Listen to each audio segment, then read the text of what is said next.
बिहार विधानसभा चुनाव में एनडीए को पूर्ण बहुमत। देर रात चुनाव आयोग ने सभी 243 सीटों पर नतीजों का ऐलान कर दिया, जिसमें बीजेपी प्लस को 125 सीटें जबकि महागठबंधन को 110 सीटों पर जीत मिली। बिहार विधानसभा में एनडीए की तरफ से बीजेपी को सबसे ज्यादा 74 सीटें मिली, जबकि जेडीयू को 43 सीटों पर जीत मिली। एनडीए की जीत पर पीएम मोदी का ट्वीट, कहा बिहार की बहन बेटियों ने की रिकॉर्ड वोटिंग। बिहार में एनडीए की जीत के बाद मोदी नीतीश के पोस्टर से पटा पटना शहर।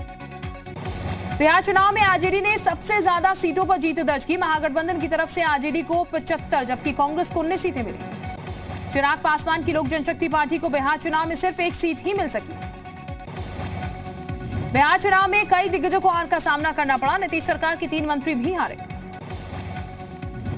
बिहार में चुनाव नतीजों के बाद विपक्ष ने एक बार फिर ईवीएम में गड़बड़ी के आरोप लगाए। ईवीएम में गड़बड़ी के आरोपों पर चुनाव आयोग ने दिया जवाब। चुनाव आयोग ने कहा कि आयोग नियमों के मुताबिक चल रहा है।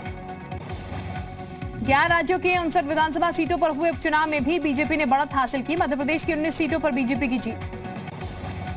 चुनाव नतीजों को लेकर सीएम योगी ने कहा मोदी है तो मुमकिन है। उन्होंने कहा कि विकास कार्य पर जनता ने एक बार फिर मोहर लगा दी। गोरखपुर के बनटांगिया गांव के परिवारों के साथ दिवाली मनाएंगे सीएम योगी। दौरे की पुष्टि होने के बाद स्थानीय प्रशासन के अधिकारियों ने दौरे को लेकर तैयारियां शुरू की। विक्रुकांड के आरोपी विकास दुबे के खजांची जय वाजपेयी पर कसा शिकंजा। लखनऊ विकास प्राधिकरण ने मुंबई की एक कंपनी पर केस दर्ज किया। कंपनी पर स्कैनिंग के लिए दी गई फाइलें गायब करने का आरोप। पशुधन घोटाले में निलंबित डीआईजी अरविंद सेन की जमानत याचिका पर सुनवाई आज। टेंडर दिलाने के नाम पर 9 करोड़ 72 लाख की ठगी का आरोप। प्रयागराज में माफिया अतीक अहमद की अवैध संपत्तियों पर प्रशासन की कार्रवाई जारी। ग्रेटर नोएडा के थाना नॉलेज पार्क क्षेत्र में पुलिस और बदमाशों के बीच मुठभेड़। एक बदमाश के पैर में लगी गोली। इलाहाबाद हाईकोर्ट के मध्य सत्र में अध्यापकों के अंतर जनपदीय ट्रांसफर पर लगी रोक हटाने के लिए पुनर्विचार याचिका दाखिल। आज से शुरू होने वाले दीपोत्सव के लिए प्रशासन ने पूरी की तैयारी। 13 नवंबर को सील रहेगी अयोध्या की सीमाएं। दिल्ली और आसपास कल के मुकाबले प्रदूषण में कमी। 466 एयर क्वालिटी इंडेक्स के साथ दिल्ली का वजीरपुर सबसे अधिक प्रदूषण।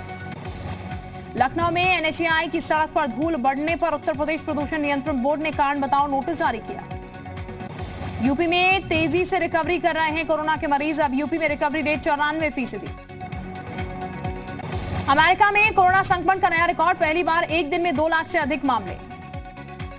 उत्तराखंड सरकार के वन मंत्री अरक सिंह रावत आचार संहिता के उल्लंघन मामले में दोषी पाए गए। रुद्रप्रयाग की जिला अदालत ने सुनवाई के दौरान कोर्ट ने अरक सिंह को 3 महीने की जेल और 1000 रुपए का आर्थिक जुर्माने की सजा सुनाई। मथुरा में अंतर्राष्ट्रीय पहलवान की मौत का खुलासा। शक्ति वर्धक दवा के ओवरडोज से हुई थी मौत। कानपुर में चेकिंग के दौरान पुलिस ने एक शख्स की पिटाई कर दी। पुलिस से संदिग्ध लगने पर युवक को रोका था, लेकिन जब युवक ने सवालों के जवाब नहीं दिए तो दारोगा को गुस्सा आ गया। उत्तराखंड भवन एवं अन्य सनिर्माण कर्मकार कल्याण बोर्ड को लेकर सियासत जारी। पूर्व मुख्यमंत्री हरीश रावत ने एक बार फिर बोर्ड में घोटाले के आरोप लगाए। सुल्तानपुर जिले के कादीपुर थाना क्षेत्र में 3 साल की मासूम के साथ रेप की सनसनीखेज वारदात। एचडीएफसी बैंक ने सस्ता किया होम लोन। ग्राहकों को अब कम ईएमआई चुकानी होगी। वित्त मंत्रालय ने बैंकों को दिया आदेश, अगले साल मार्च तक सभी बैंक अकाउंट्स को आधार कार्ड से जोड़ना हुआ जरूरी।